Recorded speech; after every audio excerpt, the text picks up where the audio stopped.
കൊല്ലം പശ്ചാത്തലമാക്കി ഒരു സ്ത്രീധന വിഷയം ചർച്ച ചെയ്യുന്ന ചെറിയൊരു നല്ല പടമാണ് പൊന്മാൻ. എനിക്ക് പേഴ്സണലി ഇത് വർക്കായി, എനിക്കിഷ്ടമായി ഒരു പടം. കാരണം ത്രൂ ഔട്ട് ഭയങ്കര എൻഗേജിങ് ആയിട്ടുള്ളൊരു പടം. ആദ്യത്തെ ഒരു 10-15 മിനിറ്റ് ഈ സിനിമ ഒന്ന് ടേക്ക് ഓഫ് ചെയ്യാൻ കുറച്ചൊന്ന് ടൈം എടുക്കും.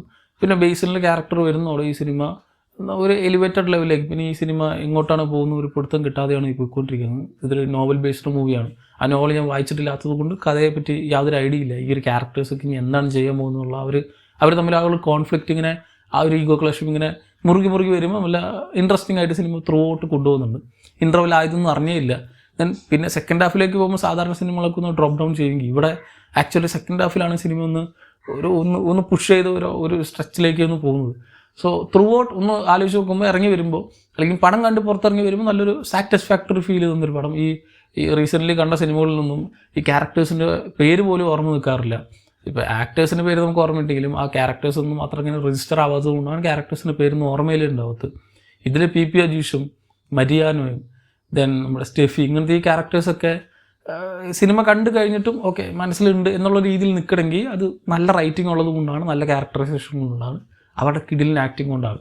സോ റൈറ്റിംഗ് അടിപൊളിയായിട്ടുണ്ട്. ദെൻ ഈ സിനിമയിൽ എനിക്ക് ഏറ്റവും ഇഷ്ടമായത് ഇവരുടെ പെർഫോമൻസ് ഒക്കെ നമുക്ക് ഓൾറെഡി അറിയാം, എത്രത്തോളം നല്ല പെർഫോം ചെയ്യുന്ന ആക്ടേഴ്സാണെന്ന് അറിയാം. പക്ഷേ അപ്പാർട്ട് ഫ്രം ദിസ് ഈ സിനിമയിൽ ഡയലോഗ്സ് ഒക്കെ ഗംഭീരമായിരുന്നു. കാരണം അളന്ന് മുറിച്ചിട്ടുള്ള ഭയങ്കര ക്രിസ്പ് ആൻഡ് ഷാർപ്പായിട്ടുള്ള ഡയലോഗ്സ്, ഒന്നും നീട്ടിയിട്ടുമില്ല, ഒന്നും കുറച്ചിട്ടുമില്ല.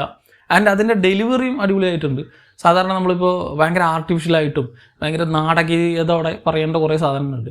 പക്ഷെ അതിന് വളരെ ലെയ്മനായി, വളരെ നമ്മളൊരു സാധാരണക്കാർ അങ്ങോട്ടും ഇങ്ങോട്ടും ഒരു 1-on-1 ആയിട്ട് സംസാരിക്കുന്നത് എങ്ങനെ, അതേപോലെ അതിൻ്റെ ആ ഒരു ടോണും ഏറ്റക്കുറച്ചിലുകളൊക്കെ പിടിച്ച് സാധാരണ പോലെ ഡെലിവറി ചെയ്യുന്നത് കൊണ്ട് ഭയങ്കര റിയലിസ്റ്റിക് ആൻഡ് ഭയങ്കര ഗ്രൗണ്ടഡ് ആയിട്ട് നമുക്ക് തോന്നും. നമുക്കൊരു ദൂരത്ത് നിൽക്കുന്ന ക്യാരക്ടേഴ്സായിട്ടൊന്നും നമ്മുടെ അടുത്ത് നിൽക്കുന്ന, നമുക്ക് പരിചയമുള്ള, നമ്മൾ സംസാരിക്കുന്ന ക്യാരക്ടേഴ്സൊക്കെ ആയിട്ട് നമുക്കൊരു ഫീൽ ചെയ്യും. സോ അതുകൊണ്ട് തന്നെ നമുക്കൊരു അഫെക്ഷൻ തോന്നും ആ ക്യാരക്ടേഴ്സിനോട്. അത് നമ്മൾ സിനിമ ത്രൂ ഔട്ട് ഇങ്ങനെ കൊണ്ടുപോവുകയും ചെയ്യും. സോ നല്ല ഇൻട്രസ്റ്റിംഗ് ആയിട്ടുള്ള പ്ലോട്ടും ഇവരുടെ ഗംഭീര ആക്ടിങ്ങും ബേസിലൊക്കെ പെർഫോമൻസ് വേറെ ലെവലായിരുന്നു. കാരണം അവരെ ഒരു ക്യാരക്ടറിൻ്റെ ഇമോഷൻ, ആ ഒരു ക്യാരക്ടറിൻ്റെ മനസ്സിലുള്ള കുറേ കാര്യങ്ങളൊക്കെ ഇങ്ങനെ പ്രോപ്പറായിട്ട് കൺവേ ചെയ്ത് ഇങ്ങനെ കിടിലിനായിട്ട് കൊണ്ടുപോകുന്നുണ്ട് സിനിമ.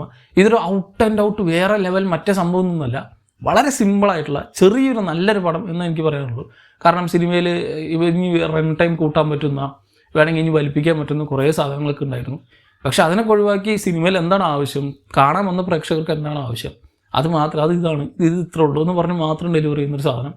സോ ഒരു ഓവർ ഹീറോയിസോ ഓവർ വില്ലനസോ ഒന്നും ഇല്ലാത്ത രണ്ട് ചെറിയ ക്യാരക്ടേഴ്സിൻ്റെ ഈഗോ ക്ലാഷ് കാണിക്കുന്ന വളരെ സിമ്പിളായിട്ട് വളരെ ഈസി ആയിട്ട് കഥ പറഞ്ഞു പോകുന്ന നല്ലൊരു പടം. സോ അതുകൊണ്ട് തന്നെ എനിക്ക് പേഴ്സണലി ഈ സിനിമ വർക്കായി എന്ന് പറയും. എൻ്റെ ഈ സിനിമയിൽ നമ്മുടെ കൊല്ലത്തുള്ള കുറേ ഫേമസ് ആയിട്ടുള്ള കുറേ യൂട്യൂബേഴ്സ് ഉണ്ട്, അവരുടെയൊക്കെ ചെറിയൊരു റോൾ അവർക്ക് കൊടുത്തിട്ടുണ്ട്. And it's good to see നല്ല ടാലൻറ്റ് നല്ലൊരു സ്ക്രീനിൽ വരുന്ന സമയത്ത്. അതിൽ തന്നെ ആ ഗ്രൂപ്പിൽ സിജോ ഉണ്ട്, മിസ്റ്റർ സോഡ്ജ്, ആളെ മാത്രം കണ്ടില്ല, ഇനി ഉണ്ടോയെന്നും അറിയില്ല. ചിലപ്പോൾ ഇനി വേറെ വലിയ സിനിമയിൽ വേറെ വലിയ റോളിനൊക്കെ വെച്ചിരിക്കുകയായിരിക്കും. സോ ആ ഒരു ഗ്യാങ്ങിനെയും ആ ഒരു സ്ക്രീനിൽ കണ്ടതും അവരുടെ പെർഫോമൻസും അടിപൊളിയായിരുന്നു. നല്ല ബ്ലെൻഡായിട്ട് പോകുന്നുണ്ടായിരുന്നു. അവർ ടെറൈനിലുള്ള ആൾക്കാരായതുകൊണ്ട് തന്നെ ആ സിനിമയ്ക്ക് ആപ്റ്റ് ചെയ്തിട്ടുള്ള കുറേ കാസ്റ്റും. സോ അങ്ങനെ എല്ലാം കൊണ്ടും ഒരു നല്ലൊരു സാറ്റിസ്ഫാക്ടറി ഫീൽ തന്ന നല്ലൊരു പടമായിട്ടാണ് എനിക്ക് പേഴ്സണലി ഫീൽ ചെയ്ത്. ഓൾറെഡി സിനിമ കണ്ടവരുണ്ടെങ്കിൽ സിനിമ പറ്റിയുള്ള നിങ്ങളുടെ അഭിപ്രായം താഴെ കമന്റ് ബോക്സിൽ കമൻറ്റ് ചെയ്യുക. മറ്റൊരു വീണ്ടും കാണാം. നന്ദി.